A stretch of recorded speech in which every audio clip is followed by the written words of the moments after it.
اگر بیوی مزاج کی سخت ہو، اگر بیوی اپنے شوہر سے لڑائی کرتی ہو یا جھگڑا کرتی ہو، اگر عورت اپنے شوہر کو کچھ نہ سمجھتی ہو، عورت تیز و ترار ہو، بات بات پر اپنے شوہر سے غصہ ہو جاتی ہو، تو ایسے مرد کو کیا کرنا چاہیے؟ ایسے شخص کو کیا کرنا چاہیے؟ وہ لوگ جو اپنی بیویوں سے پریشان حال ہیں، وہ لوگ یہ واقعہ ضرور سنیں۔ اللہ کے ولی حضرت خواجہ ابو الحسن خرقانی رحمت اللہ علیہ بہت بڑے اللہ کے ولی ہیں۔ ایسے اللہ کے ولی ہیں جن کی ذات پر بزرگی کو بھی ناز ہے۔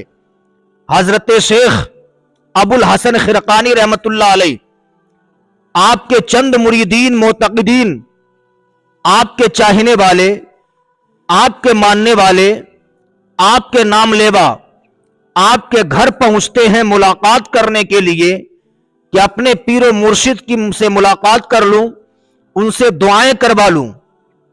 آپ کے مریدین جب آپ کے گھر پہنچے، دروازے پر دستخط دیتے ہیں۔ دروازے پر دستک دینے کے بعد اندر سے آواز آتی، کون؟ کہ میں اپنے پیر و مرشد خواجہ ابو الحسن کا مرید ہوں۔ کہا تم ان کے مرید ہو گئے ہو؟ کہا ہاں۔ خواجہ ابو الحسن خرقانی کی اہلیہ محترمہ باہر نکلی، خواجہ ابو الحسن خرقانی کے مریدین کھڑے ہیں۔ عورت نے کہا تم سب ان سے مرید ہو؟ کہا ہاں۔ کہا وہ پیر کب سے بن گیا؟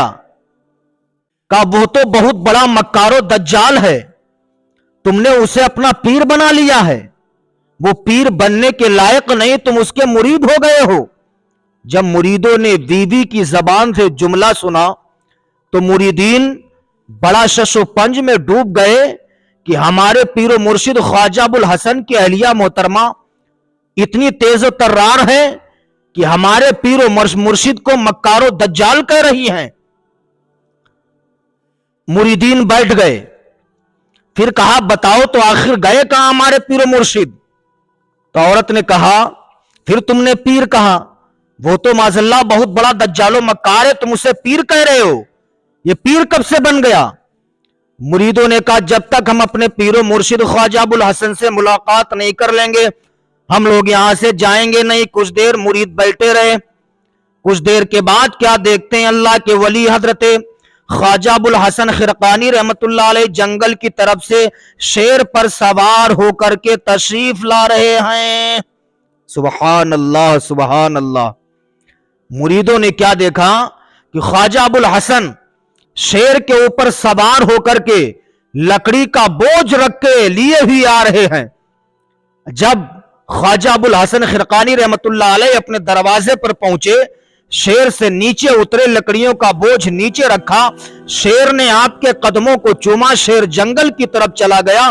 اب آپ کے مریدین معتقدین محبین کہتے حضور بالا آپ کی شان تو یہ ہے کہ جنگل کا شیر ببر بھی آپ کا ادب کرتا ہے، لیکن حضور بالا آپ کی اہلیہ محترمہ آپ کی شان میں گستاخانہ جملے نکالتی ہیں، آپ کو دجال و مکار کہتی ہیں، حضور بالا یہ کیا معاملہ ہے؟ اللہ کے ولی حضرت ابو الحسن خرقانی فرماتے ہیں اے میرے مریدو سنو، جو تم نے اپنی نظروں سے ابھی مشاہدہ کیا ہے، یہ یہی وجہ ہے کہ میری بیوی مجھے گالیاں دیتی ہے، مجھے دجال و مکار کہتی ہے، میری شان میں گستاخانہ جملے نکالتی ہے، میں صبر کر لیتا ہوں، صبر کرنے کا یہ نتیجہ اللہ نے دیا ہے کہ آج جنگل کا شیر ببر بھی میرا ادب کرتا ہوا نظر آتا ہے۔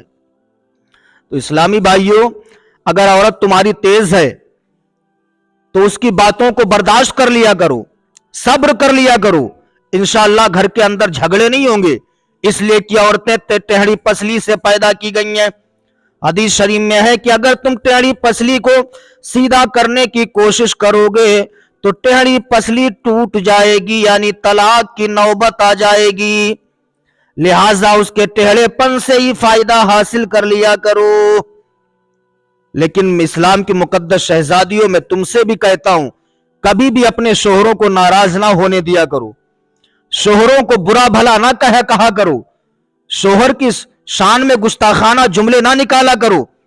اس لیے اللہ کے رسول सल्लल्लाहु अलैहि वसल्लम इरशाद फरमाते हैं, अगर मर्द के जिस्म से खून या पीप निकले, औरत अपनी जबान से चाटे, फिर भी अपने शोहर का हक अदा नहीं कर सकती है। अल्लाह अकबर। जबान से चाटे फिर भी अपने शोहर का हक अदा नहीं कर सकती है।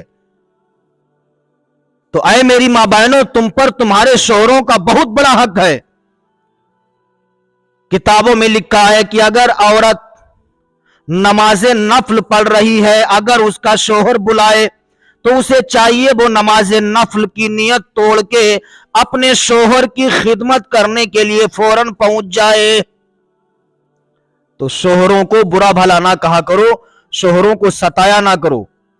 नौजवानों, तुमसे भी कहूंगा, बाज नौजवानों को मैंने देखा है जरा जरा सी बात पे अपनी औरतों को मारना पीटना शुरू कर देते हैं, औरत को गालियां देते हैं, फौश कलाम अपनी जबान से निकालते हैं।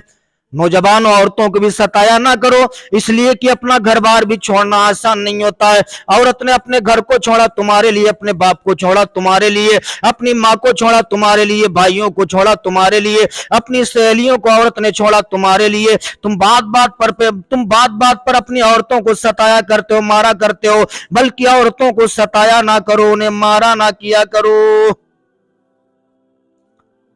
तो खुद नेक बनो, अपनी औलाद को भी नेक बनाने की कोशिश किया करो।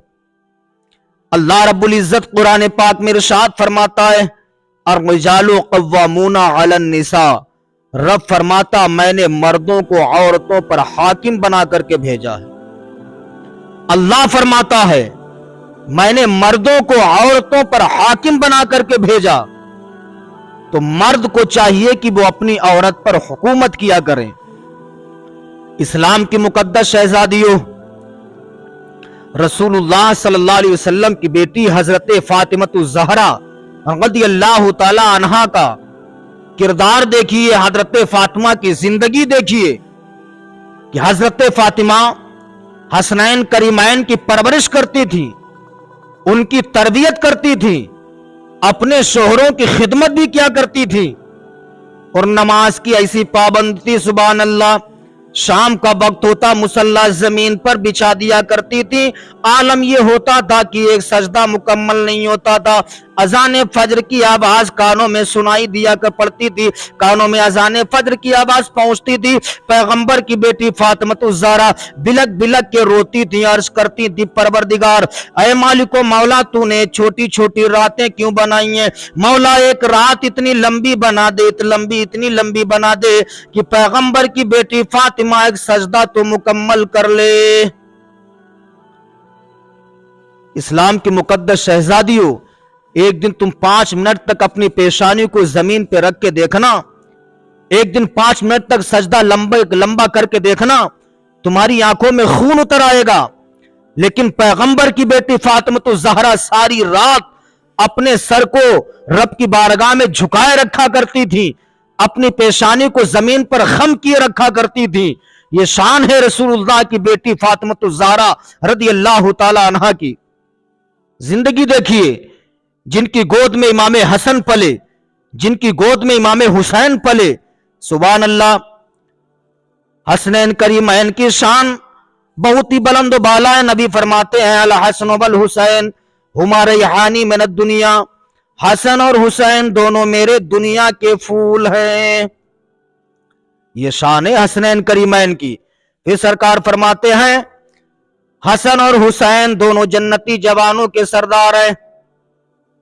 इन्नल हसन वल हुसैना सय्यदा शबाबे अहलिल जन्नह, बेशक हसन और हुसैन जन्नती जवानों के सरदार हैं, जिनकी गोद में हसनैन करीमैन पले हैं।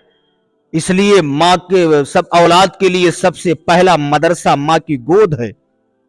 मां की गोद में बच्चा जिस तरीके से पलता है, जिस तरीके से परवरिश पाता है, बड़ा होकर के बच्चा वही करता है।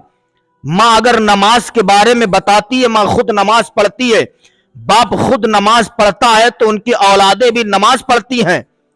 तो माँ बाप को चाहिए अपनी औलाद से कहें, बेटा हमेशा रिस्क हलाल की तलाश में रहना, हराम की कमाई से दूर रहना।